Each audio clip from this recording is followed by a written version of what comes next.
Hey, how's it going? So this is my second attempt at this video of 500 days of the Hilux ownership. First video was interrupted by some heavy rain. So I got lovely rainy weather for the last probably week and a half here in Sydney, and the audio just wasn't good enough. So anyway, so I'm going to start it again.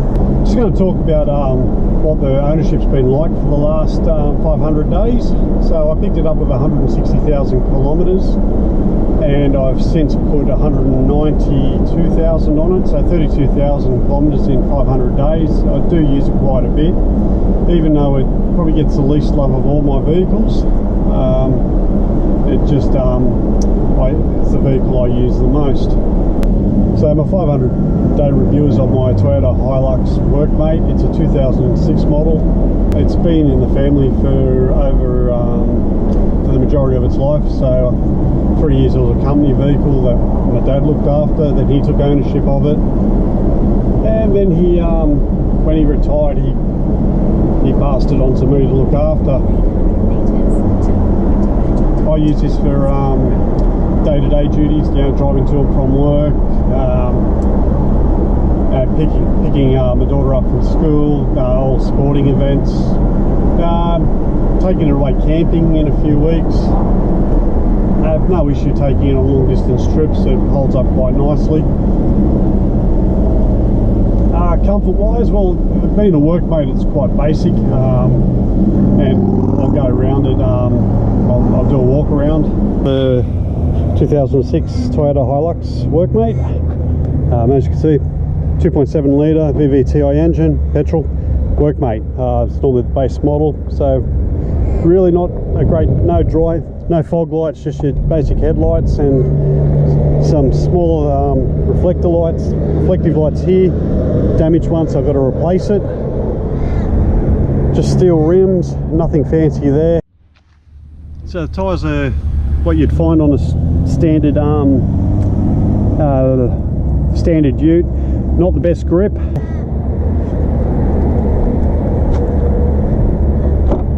If you open the door, just shove from this side, I'll come in. So it's just a basic door, manual hand winding, no electric windows. I had to show my daughter how to use this. There's a cup holder on the passenger side and the driver's side.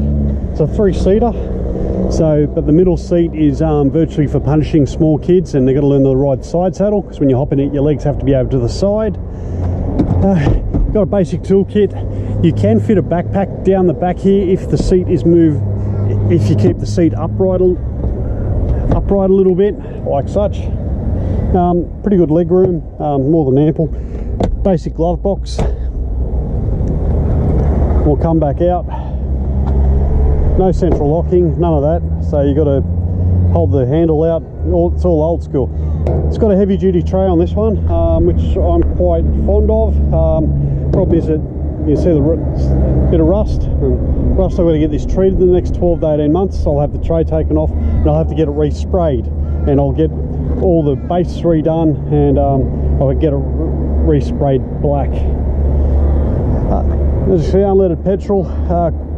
Said nothing too technical about it. It does have the genuine Toyota the genuine Toyota tow kit with Haven Reese setup, which I find quite useful. I've actually locked it to prevent it from being stolen.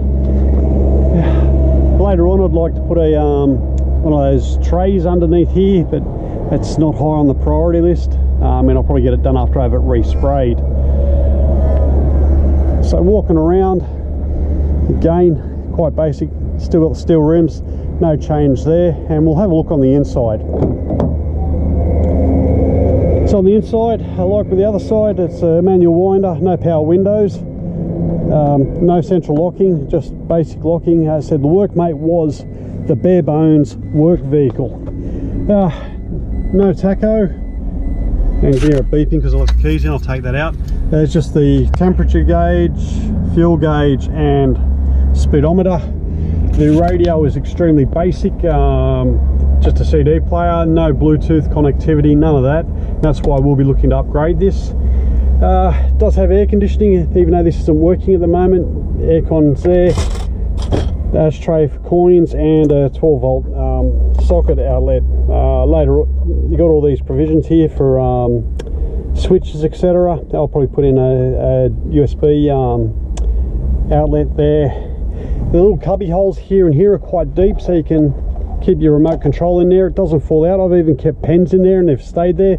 The phone sits in there nicely and will stay there providing you're not too harsh.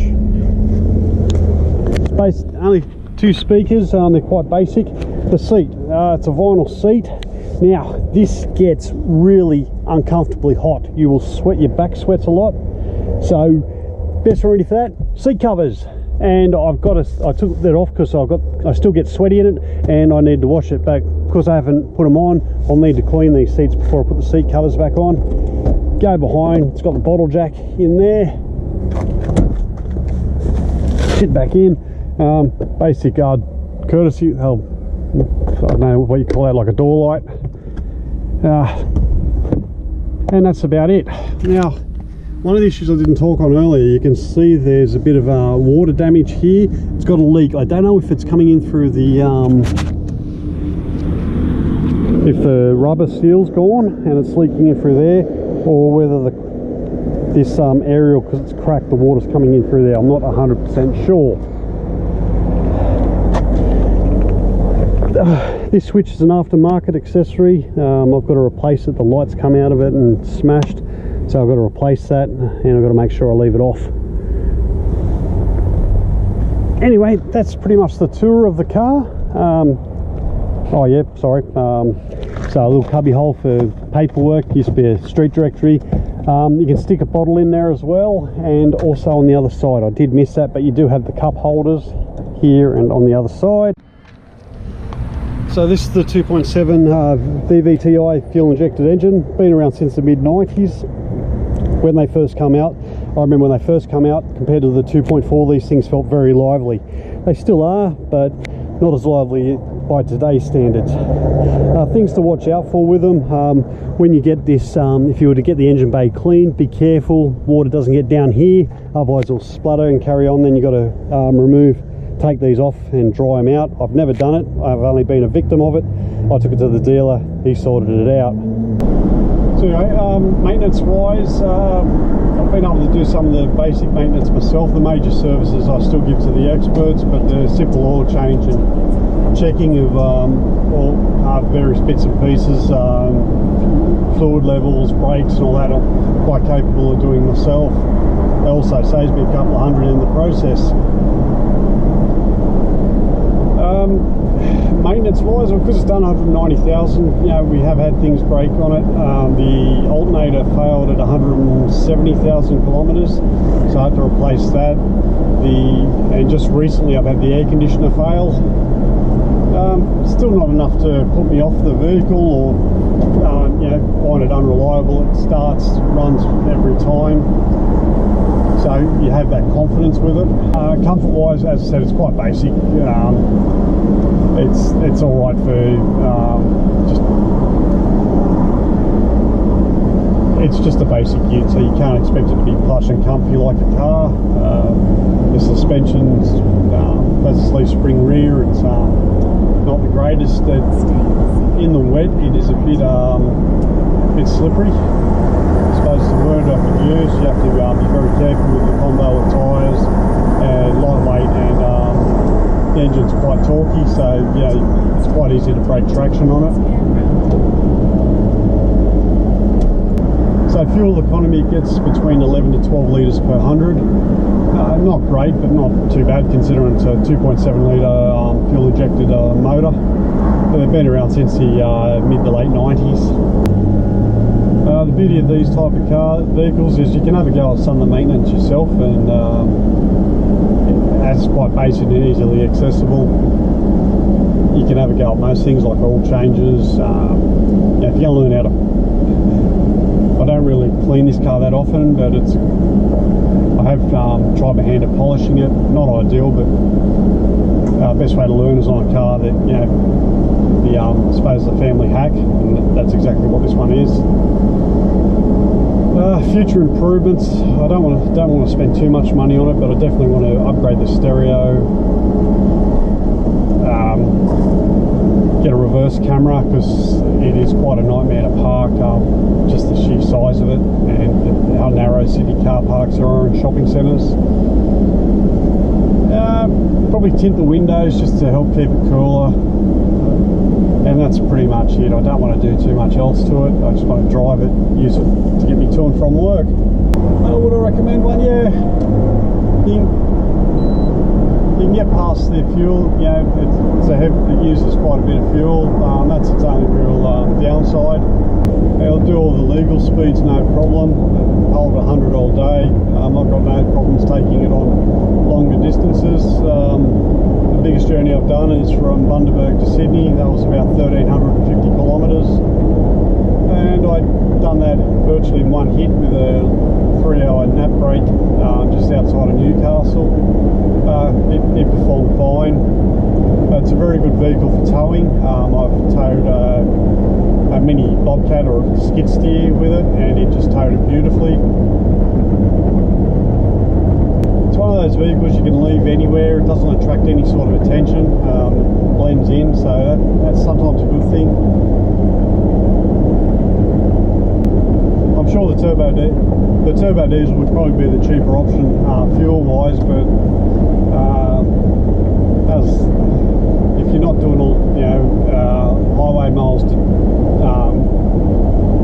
to have the diesel particle filter do its job and regenerate, that could be a problem down the track. It's quite an expensive fix, but general driving, as I said, as long as you're not expecting it to be the most comfortable thing on earth, and you just expect it to do the basics, it'll do that without any hassle at all. One thing that surprised me with this was the cost of comprehensive insurance. I'm in the 40 to 45 bracket, and it still cost me around $85 a month through one of the bigger insurers. I've since had a look around. I've managed to get it down to $500 a year through a company called Budget Direct. But yeah, I was quite surprised. Rego was being a class this as a commercial vehicle, so it's quite expensive compared to a normal station wagon. But as it's one of the upsides of it being a commercial vehicle, means you get longer in the loading zone. I'm in New South Wales, so that's one upside. So I'm able to park it if I'm only just running into a shop and out. I can normally find a loading zone much easier than find timed parking, especially in Sydney. Parking's terrible no matter where you go. Hilux Ute was the #1 seller in Australia, so parts, there's plenty of parts available for these. Most of your commercial records will have parts for a Hilux. If you go online, like your Gumtrees or your eBays, you'll always find parts for this model. Also, as it's a popular model, people have done a lot of how-to videos on them. Pretty much looked up how to install speakers, how to install stereos. I've looked at those videos, and it's given me confidence to have a go at upgrading the stereo and upgrading the speakers. So that will be happening in the next couple of months. So cabin insulation from all the outside noise from the engine and road noise is not too bad. You can hear the wheels turning because they're commercial grade tyres. You can hear the motor, but it's not too intrusive. And if you put the stereo on, it will generally drown it out. Especially if you put bit of Metallica, nice.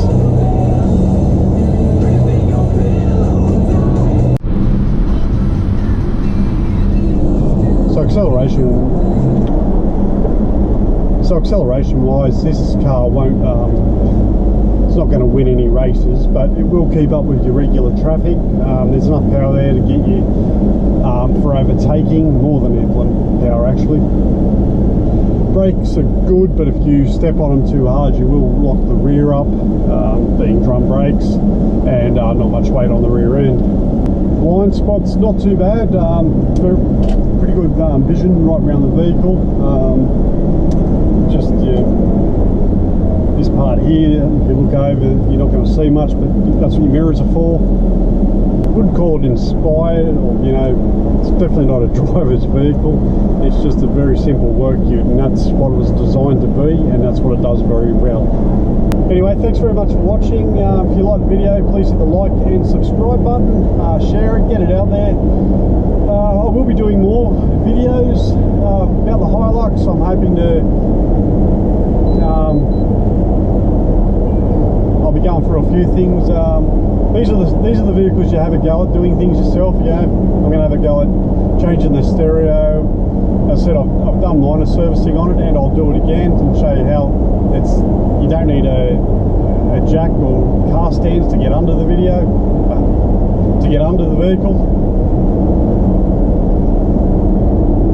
Anyway, thanks for watching, and I'll see you on the next vid.